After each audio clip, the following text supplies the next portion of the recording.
So you're listening to Salford City Radio 94.4 FM. It's Jimmy Petruzzi on the Friday Sports Show. A really exciting show ahead. Fantastic show. We've got two fascinating guests. Our first guest works as a life coach, NLP practitioner and motivational speaker. And she comes on board the show really timely because at this stage of the season, a lot of footballers become released from the clubs and not sure what their next move is going to be, and a number of factors really can be quite distressing, in the sense you might be thinking, well, footballers get paid a lot of money and what's the big problem? But they don't all get paid all the money that we hear they get paid, unless they play at the very highest level. You've got a substantial amount of footballers who play in the periphery of the lower leagues, and it can be really distressing. And not only that, some of the younger players who've got their heart on a career at 16, 17 years of age being told, well, you know what, you're not good enough, you're out the door type thing. And okay, it might not be like that, but it can be pretty tough. So tonight's guest is going to sort of share some insights in terms of how we can sort of manage that transitional process, and no doubt she'll be able to explain a lot better than me. In the second half of the show, we've got another guest who is a football coach as well, and he's going to talk about his journey. He's recently been working in Saudi Arabia, I believe, and he's got a really fascinating story to tell us about his experience and his journey. So we've got two really interesting guests, and the goal of the show is to promote all the sports in the local area and also bring people in from far afield to hear certain experiences to this great city, this great sporting location we're in. We're really privileged in the sense we've got so many great sporting institutions in the area and so many great athletes in the area. So I want to welcome our first guest on the show, Amanda Englishby. Great to have you on the show. Thanks for coming on board. Hi, Jimmy. Fantastic. So, Amanda, people are probably wondering, what you do. I mentioned you're a life coach, you're an NLP practitioner, motivational speaker, but you really are more than that. I think that it's sort of a difficult one, I think, to put across what you do. So maybe the best question to ask you is, tell us a bit about yourself and what you do. So really what I do, I come from an approach of moving people forwards and getting them to where they want to be. So inevitably, obviously people come with different, it might be that they've got a sense of loss, it could be that they have trauma, it could be that they're suffering stress, anxiety. Many, as we know, life throws us many challenges, but they come to me with presenting one of those issues or one of those problems. And what I do is I kind of identify what that is, where that's come from. So we do look a little bit into the past, but I'm more focused on moving forward to the future. Well, where do you want to be and how can I help get you there? And what I do is I use lots of tools and techniques along the way. NLP, obviously, lots of visualization, other therapies and techniques that I've learned along the way myself through my own adversities. And I just fuse that along with the person and make that individual to them to get them to inevitably, like I say, where they want to be. That's really interesting, and one of the points that I'd like to make is I think there's a sort of fine line between, say, clinical and performance. And I was at a conference a couple of months ago. It was a football conference, and they were talking about mental health in sport, and I said my experience of working in football, it was always a fine line between clinical and performance, where you get a player underperforming, not scoring enough goals, but equally, like you've mentioned there, they will experience adversity. Now, we know from a scientific point of view, adversity can correlate to certain genes, and that can sort of switch on a spiral of depression and so on and so forth. Obviously, that's another story for another day. But the point being is that, for me, there's always this sort of the fine line. When do I refer to clinician, and when do I take the person on myself? Myself personally, in my own experience, always err on the side of caution and think, okay, we've got to open up a dialogue here with appropriate professionals to help, whether the performer has a gambling issue, whether it's depression or feeling low, whether it's sort of feeling anxious.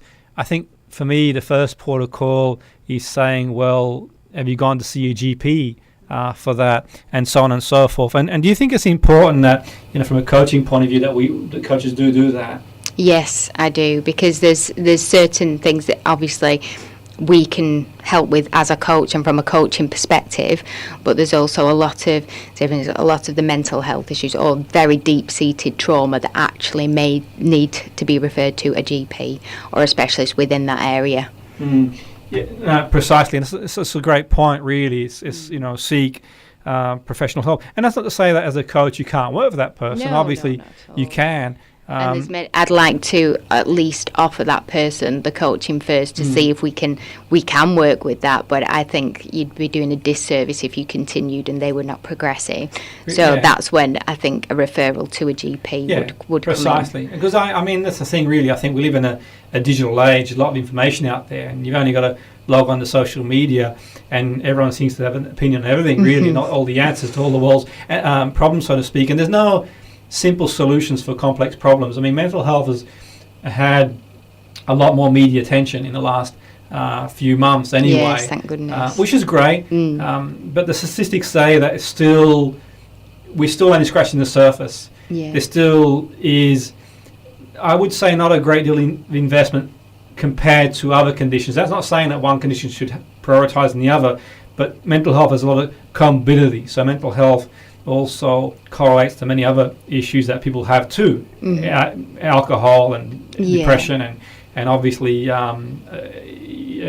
gambling, many other things too. But so it can be difficult in that respect. But I think that for me, what's really important is getting the right professionals to work together and saying, well, have you thought about seeing your GP? They go see the GP and then they can decide if it's appropriate to work with, say, the coach or the expert in their field, and I think it's really important. The message for me is all working together. Now, yourself, you mentioned your own experiences. Tell us a little bit about your experience that sort of took you to where you are. My experiences, well, people often see me, Jimmy, and think, well, she's got her makeup on, she's well presented, she's positive, and, to be honest, I do pride myself on, yes, I am a very positive person, but it's a choice. And I have made that conscious choice to be this person I am today due to my adversities. So from a very young age, I have suffered different adversities. There's been abuse, there's been early menopause, there's been, violent relationships, there's been lots of other life challenges thrown my way. But each one has instilled me with a teaching, a learning, and I have chosen to see a different aspect of that and changing my mindset through looking into things like NLP, obviously looking at all the different perspectives of the people involved, learning and understanding and having some growth in that as well. Huge growth, actually. I say that quite, having some growth in all that awful adversity. But, taking on different forms of therapy myself, so looking into meditation, going off and traveling, seeing the world and meeting these inspirational teachers and, doing a 10-day silent meditation retreat, which was in New Zealand, and, doing all the self-help, looking into law of attraction. I just built, and it feels that now, over these years, I've built this kind of like a magical toolbox in a sense that I now want to share with others, which is why I totally changed my career. I came out of teaching. I'd been in the teaching education sector for 13 years, and now I've set this coaching business up because I firmly believe that through my adversities, through picking up all the skills, knowledge, techniques, etc., that I can now use all that to help other people. And isn't that what life's about, Absolutely, I think so. I agree. My exact sentiments in terms of being able to help people through our own experiences is fantastic, in the sense that we can appreciate what one has gone through, and no doubt you're a very empathic person, and I suppose that's a combination of nature nurture. I certainly think that genes do play a role to a point, gene expression. So, but equally in saying that, you mentioned the conscious choice, so that can be challenging, I think, in respect to the unconscious mind being a huge driver of behaviour. But the point being is you found these various modalities to help you, and they've really worked well for you.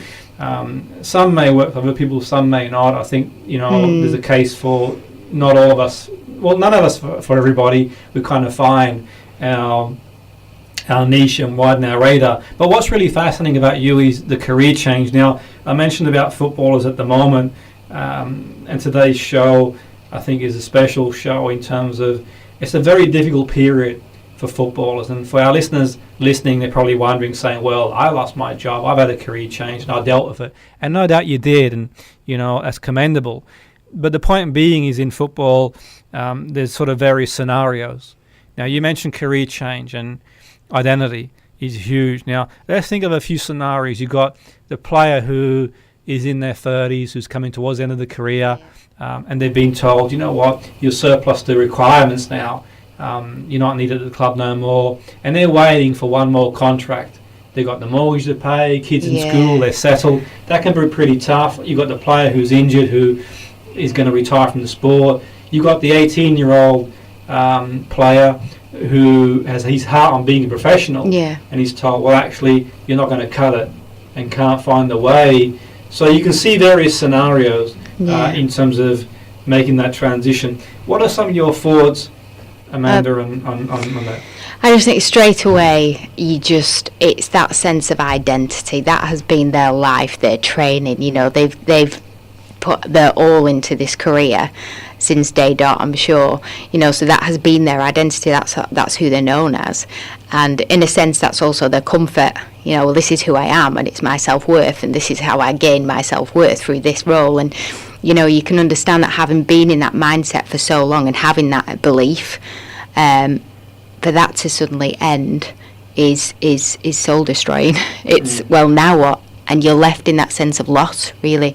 Well, who am I without this? Without that identity, take that label off me. Actually, who am I? What do I enjoy now? Where are my skills? Where are my qualities? And how can I now look into those and still formulate a great future that I still have a sense of self-worth, because I've kind of lost that identity, and there's so much involved in that, and there's kind of obviously a grieving process. People just think grief is with death. It isn't. It's with the loss of anything in life, and that is a huge career change for these guys, and it's such a devastating time for them, really. Yeah, it's really interesting you say, and let's sort of look at it this way. Let's say you're 18, 19 years of age. You've got the world at your feet. Everybody's sort of saying how great you are. You've got an abundance of so-called friends. You've got millions of social media followers, and you put posts, and you got this adulation. You walk down the street to get a newspaper. Not that people do that anymore, but maybe walk down the street to get a coffee like I do. Or check the phone. Yeah, precisely. But you got all this adulation. People, wherever you go, they, in your own mind, think they love you because, what? They tell you how great you are. You're phenomenal. Then all of a sudden, literally overnight, you've not got the contract, or we're not renewing your contract, and you're looking for a new team, you can't find a team, and you're back to baseline. So you've built the identity. The person has built the identity around their professional career, and all of a sudden they've got no adulation. They walk down the street to the shop, and they're not interested in speaking to them anymore, because what they used to speak about is how do you play on the weekend. The so-called friends go, the social media people don't interact no more. It can be pretty devastating in that respect, do you not think? Or it can, but it can also be, it can just make you reassess your life again in a way. See it as, I remember once when I was leaving my teaching career, and somebody looked at me and she was like, oh right, what do? Where are you going? And I was like, well, actually I've just left my whole teaching career, and now I'm setting up my own business to become a life coach, NLP practitioner. And she was like, and it was the first person that looked at me with excitement in her eyes, pure excitement. She said, oh, wow, how exciting. And it was a brilliant perspective. And I think sometimes that's within those times of adversity or huge transition and huge change and huge loss, you've got to also maybe reframe that and think, well, actually, this is not my identity now. However, what an exciting time this could be to find out what my next step is then, what is my next venture. And when you say that people may not want to know them anymore because they're not this, footballer, they're not this, they're not that, well, who is your new team then? And what else, nourishes you in life, and where can you go, and what other support mechanisms can you build that are going to nourish that and take you off onto a whole new tangent. That's really interesting you say, and I'll give you a scenario. You made some great points there, and we'll sort of come back to them shortly. I'll give you a scenario and listeners a scenario to think about, to keep it real, in the sense that, this year I was doing some freelance work and some cover work, and some of the work I did was with a football club, and I was sort of covering someone else on the educational side. These young players had aspirations of all being professional footballers. They were all scholars. And I sat them down one day and I spoke to them about the statistics. The chances of them becoming a professional footballer is very minimal at that age. It's very minimal. I said, if you've not been told before, the writing's on the wall. And that's not being pessimistic, that's being realistic, in the sense that that's going to be the situation. So I said, you want to apply yourself in education. Education is really important, because education, and education not just in the classroom, education in general, but education in the classroom is imperative, because obviously if you don't become a professional footballer, you can become something else. And I talked about identity, and whilst there's been great strides made in the sporting industry and football, we're still, I believe, in the industry miles behind where we need to be. There's still the man up attitude. There's still, toughen up. And I think that people like yourself who've got a strong sense of compassion and empathy are quite important from a pastoral point of view for the young 17, 18-year-old footballer to be able to feel comfortable to speak to someone.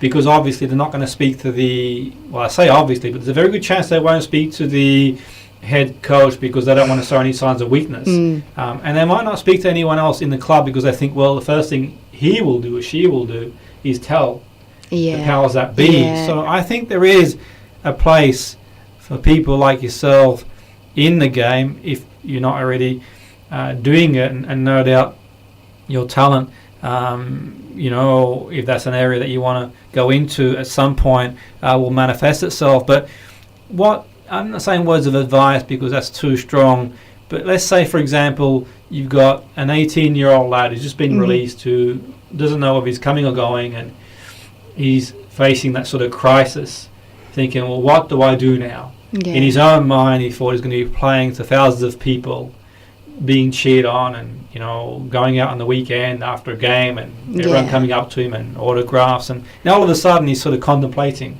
I know what I would probably say is perhaps you want to focus on your education and maybe go and get a scholarship and do a degree, but from a more holistic perspective, what could you say? Well, I think it's that kind of going on a little bit there of what you've said about being the positive realist, and that's kind of what I term myself as well. Because it is, this isn't great. Life isn't going to be great all the time, and there are going to be these challenges and these transitions and changes, but when you've got a younger mindset and that's been your identity for so long, it's like, and now what? I would probably say the positives of that, well done for getting obviously where you are, because it is, and championing that, because that's fantastic. However, this isn't great for you right now, but let's have a look at, you're still young, you've still got so much to give to life and to learn. So I would suggest probably, let's look at other avenues for your career, get back into education. I went to education later, I had a couple of years out, I went back to university when I was 22. It's never too late, and at that age it's actually not a bad age to start a different tangent than later on in life. It's probably in a sense easier because your brain's more receptive and things, and they can pick up a hell of a lot and change direction. So I would give them a positive perspective but also a realistic one, and would explore different options. I think within that, like I was going back to earlier as I was stating about people's identity, they'll lose the rest of their skills, qualities and interests because it's all been fused into that channel, so it's kind of, let's look into that, and I would help as a coach to look into those different skills, qualities, interests, and then formulate a future which is in line with that, really, and also the beliefs and values, because they lose those in it as well. That's a great point you make there. I think that it certainly is an important point, because it's not just scratching the surface, it's sort of digging deep. It can be overwhelming in a sense when we do introspectively see ourselves in the mirror, metaphorically speaking, in the sense that, well, what now? And I certainly believe that people with your experience, and I think that significantly your own life experiences can be quite useful in the sense that you've sort of been through your own adversity, which you touched on very lightly. So, a bigger, no doubt, a more significant backdrop to it all. But the point being is that, okay, there are options out there. Whether you go to America and do a scholarship, a full paid education, and you carry on playing full time, and maybe you got a chance to get back in the game professionally. Maybe you decide to go on a different career path. Perhaps you decide, well, actually, I'll go to university and I'll call it a day on football.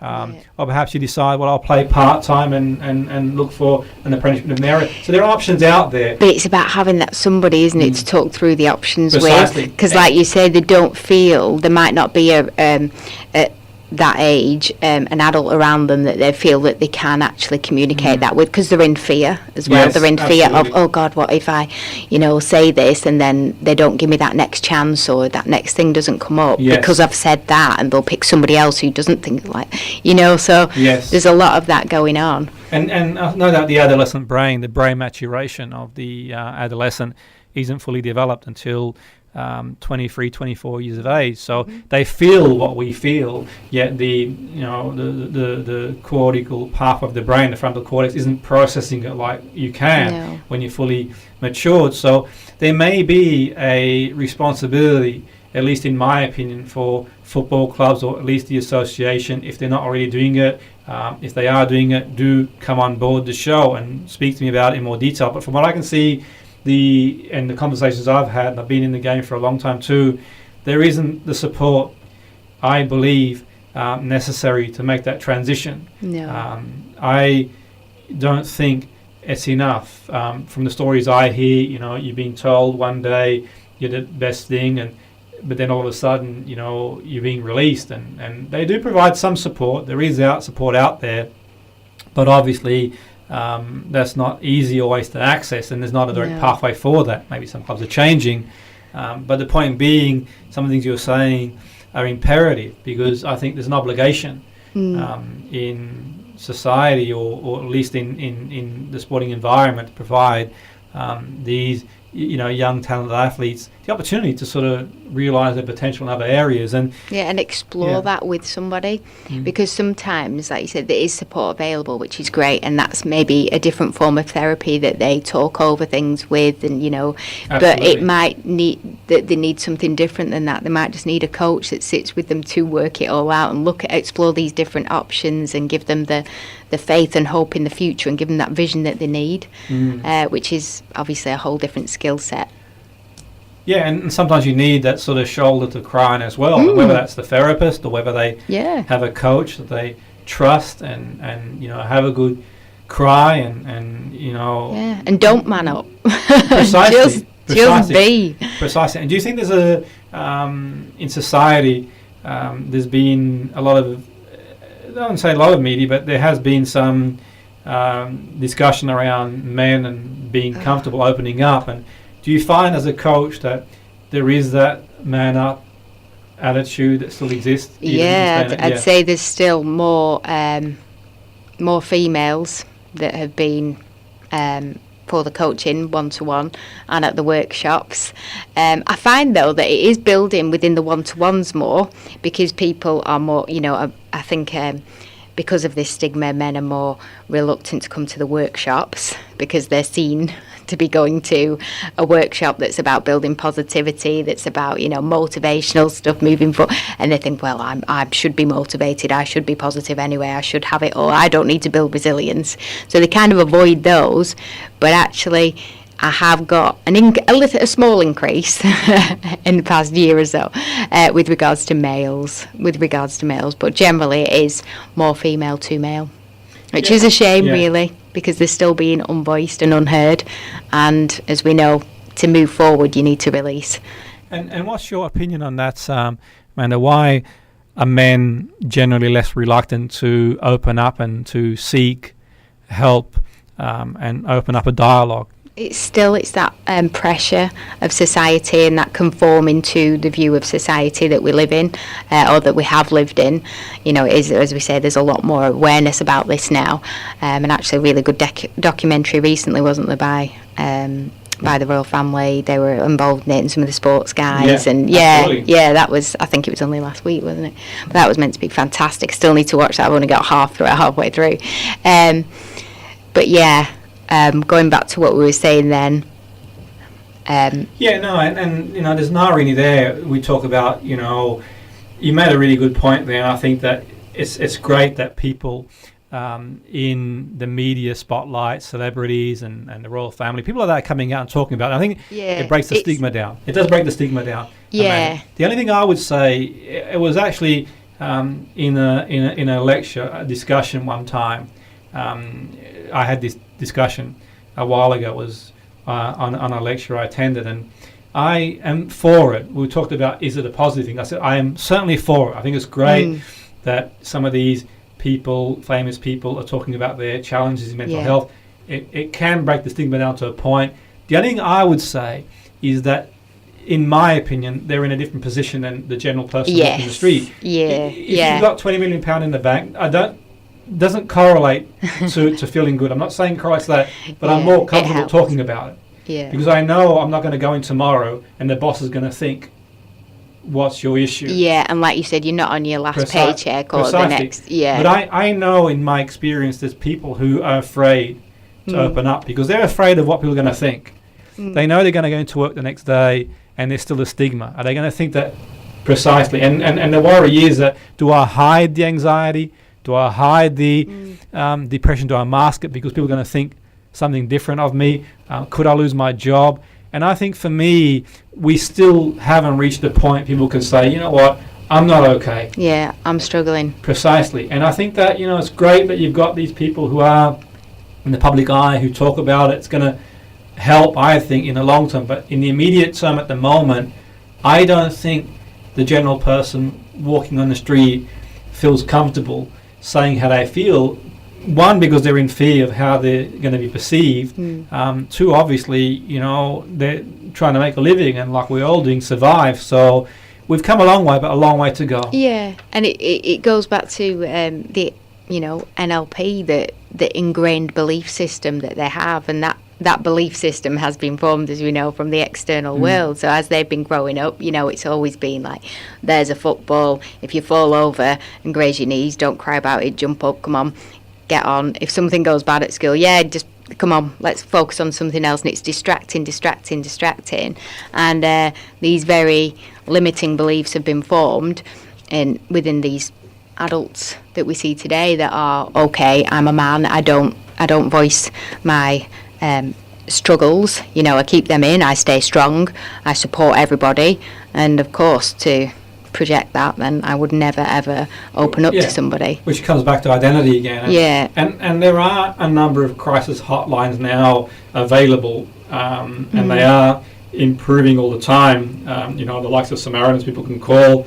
I don't have the number of hand because I didn't expect the conversation but there are, and people can sort of, you know, get in touch with various organisations out there, and obviously, you know, as a port of call to speak in strength confidence as well too, if that's obviously something on their mind. But I'd like to see this more promoted in certainly the sporting industry, because obviously, you know, not every sports person is and has the luxury of sort of getting up and being able to get or afford the treatment anyway, which is, you know, really, really. So you're listening to 94.4 FM, South of the City Radio, the Friday Sports Show with myself, Jimmy Petruzzi, and we've been speaking to Amanda Englishby with a fascinating conversation about her role as a coach, and we've been talking about the transition footballers need to make when they've been really, at this time of year, many footballers get released from their clubs and they've got aspirations of being the next top football, or even just getting a professional contract or extending their contract, and it can be a really tough period for them. And I think it's been a fascinating insight for the listeners what it's like to be in the game at various levels. Our next guest has coached in different parts of the world. His latest role, I believe, was with the Juventus International Academy in Saudi Arabia. He's got a really interesting story to tell about his experiences and his coaching philosophy. He brings a level of academia to football coaching, which I believe is important and significant to get the balance as well, to look at football from an academic context as well as the practical side in terms of many players who go into the game after retiring from the game. We've seen a surge of football managers and coaches who are doing really well, who've taken the more academic road. Tim Jones, welcome to the show. Great to have you on board. Thank you so much for that introduction. I really appreciate the opportunity to speak with you. Fantastic, Tim. So really interesting. I'm sort of intrigued. You've sort of coached in different areas, and the role I believe you were just involved in recently was the fascinating role of working with the Juventus International Academy. Can you tell us a bit about that role, what it was like working in Saudi Arabia with that role? Sure. I joined January 2018, so I was out there for a year and a half, thereabouts. It was actually initially as Arsenal Soccer Schools, and then we transitioned to Juventus as Arsenal left the Gulf countries. So similar sort of franchise. We had, in the Western Province where I was, 3 sites, about 300 kids and 3 staff plus myself. And so I was senior coach there, looking after those programs. Yeah, and that's really interesting. And what like primarily were the players, were they from the area? Were they from Saudi Arabia? Did you have players coming in from other parts of the world, or expatriates as well, or what was the sort of general playing personnel? Where do they sort of range from? So I'd say it's about 3/4 Saudi, and then another 10 or 15% from the Gulf countries, and the remainder made up from expats. I was working in a private university compound, so working primarily with the kids of the families working within that compound. I would coach 6 days a week, and then look after the other 2 sites as well. And the standard, was surprisingly good, really. I went from, my main coaching role was with Bristol Rovers, with the foundation phase there. So I was aware of maybe dropping my expectations in terms of the standard of play, because I was working with some very good footballers there. But I was really pleasantly surprised when I got there. So we would split our teams into 2 groups, and our J squads, I think it's fair to say, would be operating at kind of an academy development centre level, with certainly a handful of players there who, in the right environment, would possibly thrive in academy football. That's really interesting. And when the transition was made from Arsenal to Juventus, was there a different philosophy, Tim? Did they change the coaching philosophy? Yeah, absolutely it did. With Arsenal Soccer Schools, it was more of a games-based approach in its totality. The methodology for Juventus was more structured, obviously rooted in Italian football. I would say more drill-based, although still the large proportion of what we delivered would have a small-sided game or a situational game. But the structure was more diligent and more consistent throughout. That's really interesting you say, because a lot of players talk about the professionalism of Juventus.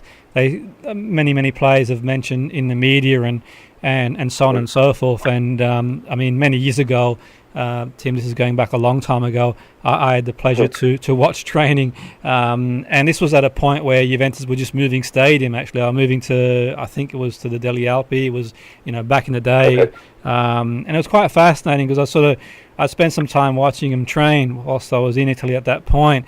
And the methods they had, even back in the mid-90s, was just phenomenal. Just their whole ethos, the sports science, even as far back as then. The sort of plyometrics they were doing, the training, it just seems so orderly and organised, and that obviously reflects in the team. They tend to do pretty well. How much of the philosophy was dripped down from Italy, or were you guys completely independent of that? No, not independent. I was really fortunate to go to Turin for a week to be on a training course at Juventus. It was a fantastic experience, and they really went through. I suppose it's a diluted version of what they do at the academy in Venovo, but a large proportion of what we do is born out of what they do at the academy there. So it really is a genuine experience for the players that we had. And I mean, with any soccer school, they're going to have to give a methodology, a framework for coaches to run with. And I think the thing that we as British coaches, we were all British in that program, was to get our head around going back to sort of drill-based work. As I said, it's a small proportion of what we did, but with the FA courses, youth modules, and so on, a lot more of that is geared towards games-based or constraints-based work. So I certainly, from a personal level, found it difficult initially to put those drills on. But that's something you get used to, and you get sort of indoctrinated in the culture, and it certainly made sense over time. Yeah, and so what were the main differences between the Arsenal and Juventus philosophy, Tim? Was there any notable differences that you could perceive from your experience? Yeah, with Arsenal, it was much more a games-based approach. A lot of whole part whole, and a lot of the sort of principles of teaching games for understanding, game sense. Kind of a meld of those principles. For Juventus, there was more of a kind of a structured training progression, so more of what we would have, what I went through early in my coaching career, of kind of technical work into skill-based, into small-sided game, and that is the process throughout. And there's still wiggle room. Juventus and Arsenal both said that it's important for the coach to have a bit of autonomy over their role as well. But as I said, certainly the Juventus methodology was far more structured. And for me personally, it's parts of it flew in the face of my personal philosophy, and that was a really good challenge. There were certainly things I learned about my own delivery through having that challenge.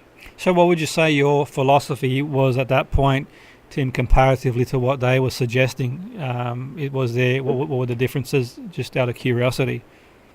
Sure.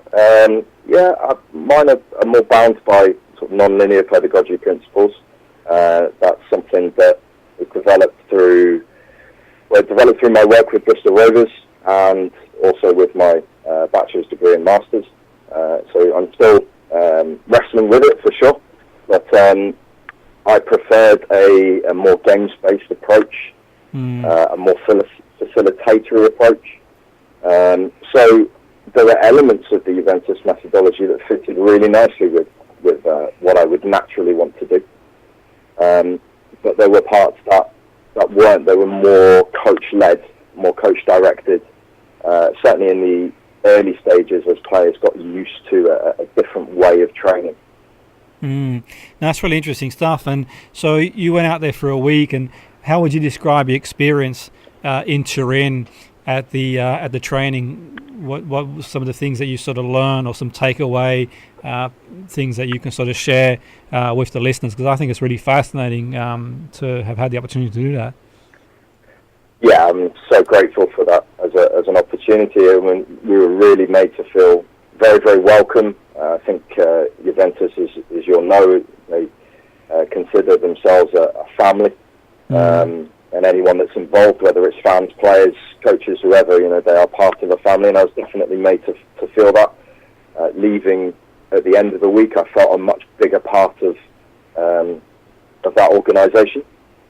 I think the biggest thing for me to take away from it was some of the psychological aspects. So they have a model that they use, and it would be little things like making sure that certain rituals are part of your training consistently, and how that builds a bit more of a collective efficacy, a bit more of a sense of family and cooperation, just through those little moments in training that aren't necessarily, to do with kicking a ball, but more to do with being part of a team and helping each other to grow within that collective. Yeah, no, absolutely, and what a great experience to have been able to be in an environment with a club that's been very successful domestically, and also in Europe. The last few years they've made 2 European finals and have a proud record in European competitions. And also, as the story goes, Tim, when Juventus do well, the Italian national team tend to do well, and it hasn't been too great of recent times from a national point of view. But Juventus are producing players, and the likes of Keane, who's sort of coming through the ranks, and what a phenomenal talent he is, and he's got pace and power. And in one sense, in respect to the young players coming through, do they have the chance, do you think, from what you can see, or is it something that sort of is difficult for you to comment on? Is there a pathway from you can see in Juventus for the young players to get into the first team? Or, can they go out there and buy a Ronaldo, which a lot of teams in Italy don't have the luxury to be able to do? Unfortunately or fortunately, when we look at that, do you think there's a realistic pathway like Keane has came through? And they've got, the name escapes me now, the young English player at the moment who got a run recently. I think it was against Bologna, he got released, I think. Ironically, I think he may have got released. The name, I've got a mental block now. The name eludes me, but I believe he got released from Arsenal. Yeah, I'm sorry, I don't know. Yeah, no, he got released and he got taken on by Juventus. So, but the point being is, is there a pathway from where you can see for young players to break through the first team? I'm probably not close enough to the academy itself to know that. However, what I would say is that the idea of youth football, building young players, is so very prevalent in all of their rhetoric. The Juventini are the youth players within Juventus, and they certainly place a lot of emphasis on bringing young players through. I don't know whether we've necessarily seen that in the first team in sort of recent years, but I'm confident that, having seen what I did at Venovo, that they are certainly trying everything they can to make sure that they are developing top-notch footballers who may have the opportunity to break through, and if they don't, that they are good people that have the opportunity to be successful elsewhere. And that was a big part of why I felt a real affinity to the club. Yes, that's a great point. In my situation where I was in Saudi, they didn't have a games program, and so I spent some time setting one up. We combined with 8 academies in that province, and that gave them sort of semi-regular fixtures, end-of-season tournaments and things like that, and we really saw the benefits of the development for the kids that we had. That's really interesting stuff. And sort of going back to Saudi, of recent years, they've had a very competitive national team. They're getting stronger and they're competing better and better. I haven't seen a lot of them, but from what I have seen in the Asian Cup, for example, and in qualification, only through TV, I think they are improving. And from your point of view, I mean, Asia doesn't really, well, we say Asia, they sort of compete in the Asian zone, so they don't get much publicity in Europe. But what can you tell us about the national team itself from your perspective, Tim? Are they improving? How would you sort of compare them ability-wise to some of the European teams, to give our listeners a bit of an insight into where football's going in that part of the world? Sure. I was fortunate enough to watch some league football in Saudi, and I think anyone watching that coming from European football would note the difference in pace. Certainly the defensive line tends to be less organised, and later parts of the game, the midfield also looks perhaps a little bit more disorganised than what we would expecting, say, the Premier League. I mean, it's obviously a golfing difference. But they are certainly improving. In terms of the academies in Saudi, my understanding is that they are only allowed to, or it is their dogma to only take Saudi players.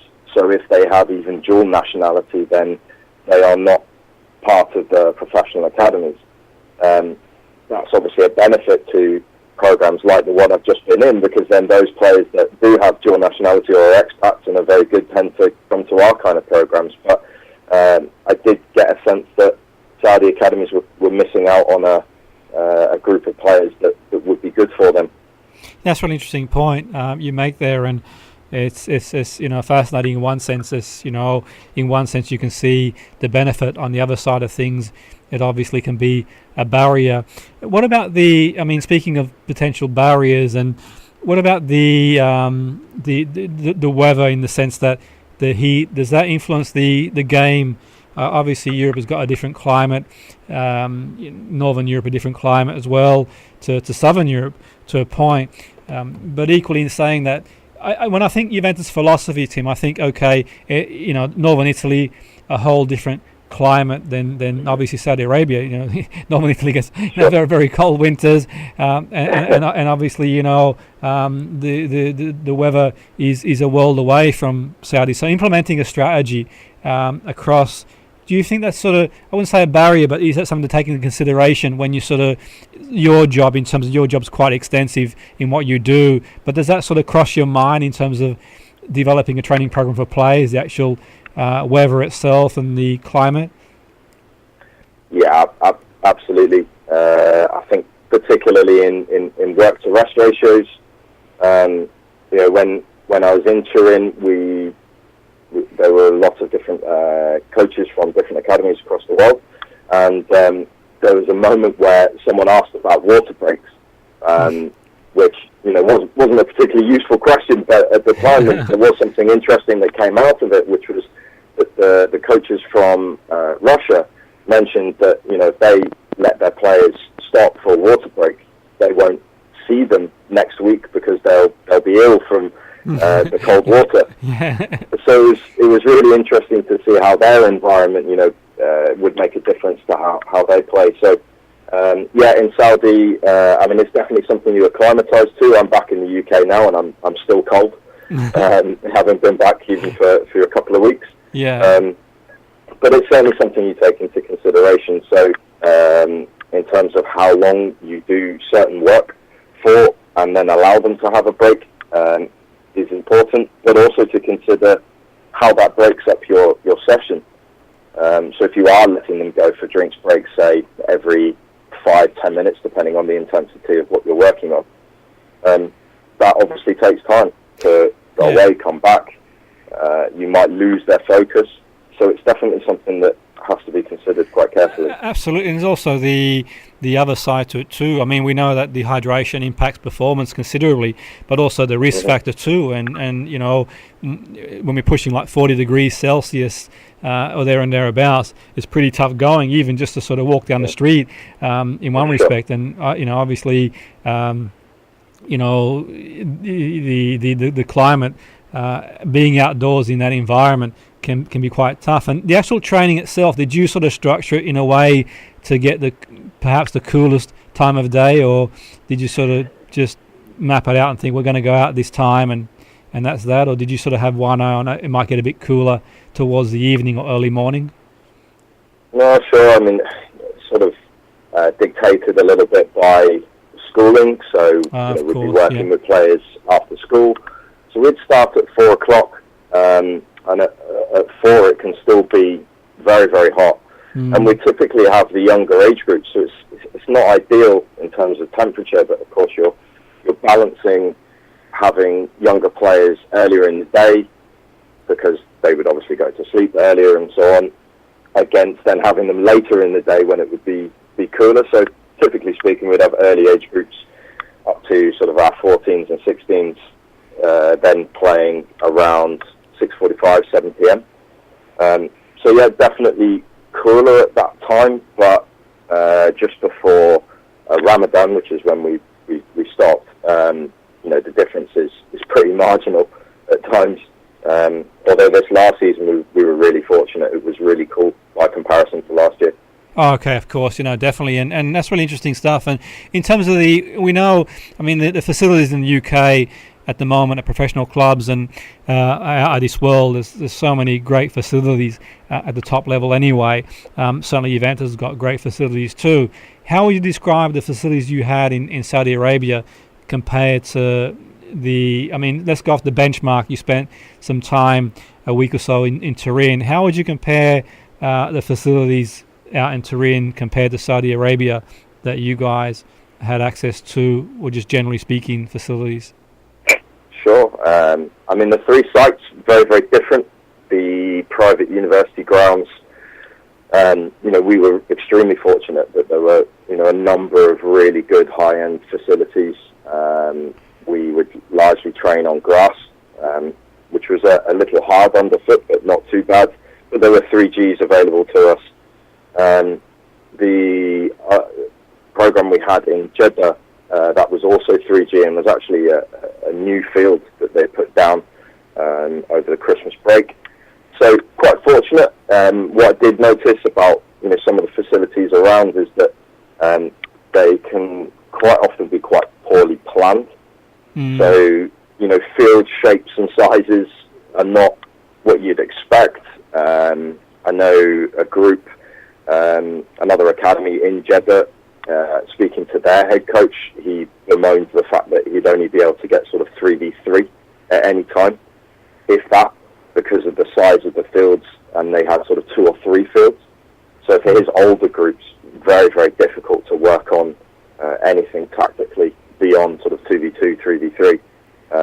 So that's just an indication of perhaps the lack of planning for football-specific training.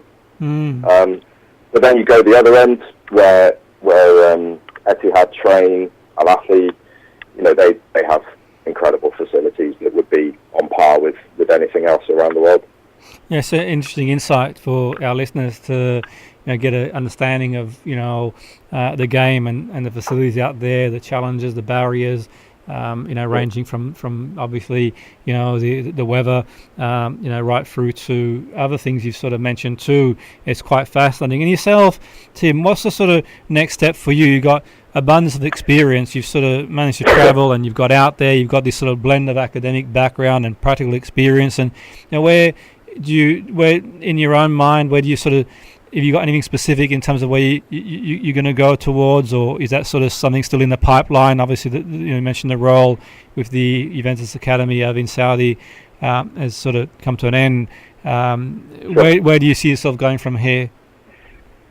Yeah, I ended up leaving that role for all sorts of reasons. But in terms of career development, as you'll know, in Britain it's very difficult to get on an A license.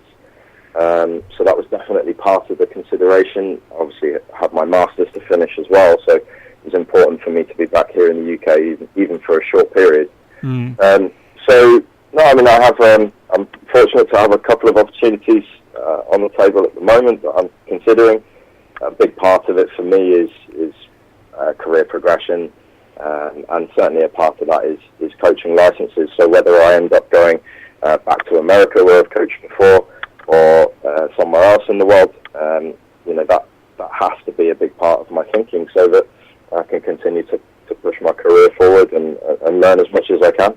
No, that's fascinating stuff, and I think that's great that you're out there. And I think for me, what that sort of signals is that you're prepared to get out there. And I think that sometimes certain coaches sort of, I wouldn't say they stay within their comfort zone, but there's a world of opportunities out there. And how important has it been for you, Tim, to sort of step outside that comfort zone and get out there and experience different cultures, different places? How significant has that been in your development as a coach itself, to experience different environments rather than sort of stay in one place? And has that been a big part of your development as well? Yeah, absolutely. I think there's a danger of perhaps doing too much or too many different things, and that was the situation I was in before I went to Saudi. having sort of 4 or 5 roles all at the same time. And, you know, there are a lot of people that are in that situation at the moment. I do think I learned a lot through that. However, you know, at some point you do need to kind of narrow down a little bit into what your, I guess, specialism is going to be. But having those different experiences, and as you put it, to be out of your comfort zone, is vital for learning. So, I mean, to pull it back to the Juventus thing, you know, the methodology was a bit different, the culture was a bit different, not to mention the Saudi culture itself. So I learned a lot about myself, about management, project management, all sorts of things, both in and out of football itself, and that was a wonderful experience. That's really fascinating, and I'd like to see that part of the program, within the actual licenses themselves, to sort of give coaches the opportunity to go out and experience different sort of environments, different cultures, and I think that's a huge learning experience that you can't really put a price on, in the sense that, you know, you can tell someone the experience, but living it is a whole different ball game altogether, and sort of being out there in a new culture, different environment, new expectations, different philosophy, having to process all that in a very short time, and also having to fulfill the role to the best of the ability, I think for me brings growth, you know, and that's a big thing for coaches. And, you know, for me, Tim, I would say in my experience, there's a lot of coaches who see the game in a narrow way, in the sense that, you know, they've got one sort of philosophy and have a closed door in different ideas, and that's just been my experience over the years. As an observation point of view, and it's great to see people like yourself who've got the pragmatism to sort of think forward. And we're seeing a whole new era of coaches now coming through who've got that pragmatism, who've shown how important it is on the world stage to have that. And, you know, I think it's been great. Time's gone really, really quick. It's been kind enough to come on board. Fantastic insight for our listeners to hear what it's like to coach in different parts of the world, and the Juventus philosophy, a great insight into that as well too. So I want to really thank you, Tim, for coming on board the show. It's been a pleasure having you on board. Thanks very much, and best wishes. You're very welcome anytime. Thank you for asking me. All the best. Thank you. Bye. And that was Tim Jones giving us a fascinating insight into the world of coaching around the world. We still have Amanda with us. So Amanda, you've been incredibly interesting and really, really fascinating. If our listeners want to get in touch with you, what's your details, if you don't mind sharing them? Yeah. I mean, people can get in touch with me either via email, which is info@amandaenglishby.co.uk. They can check out my website, which is amandaenglishby.co.uk. I am on Facebook and Instagram as A Englishby Life Coach. So any form, and also I am an online coach as well. So if people can't see me in person, I can also coach them online. Fantastic. So thank you for coming on board the show, man. It's been really fascinating, and thanks to all our listeners. You're listening to the Friday Sports Show, 94.4 FM, South City Radio, for myself, Jimmy Petruzzi. Next week, same time, same place. Look forward to speaking to you guys then. All the best. Have a great weekend. Important to be able to access the right help that they need.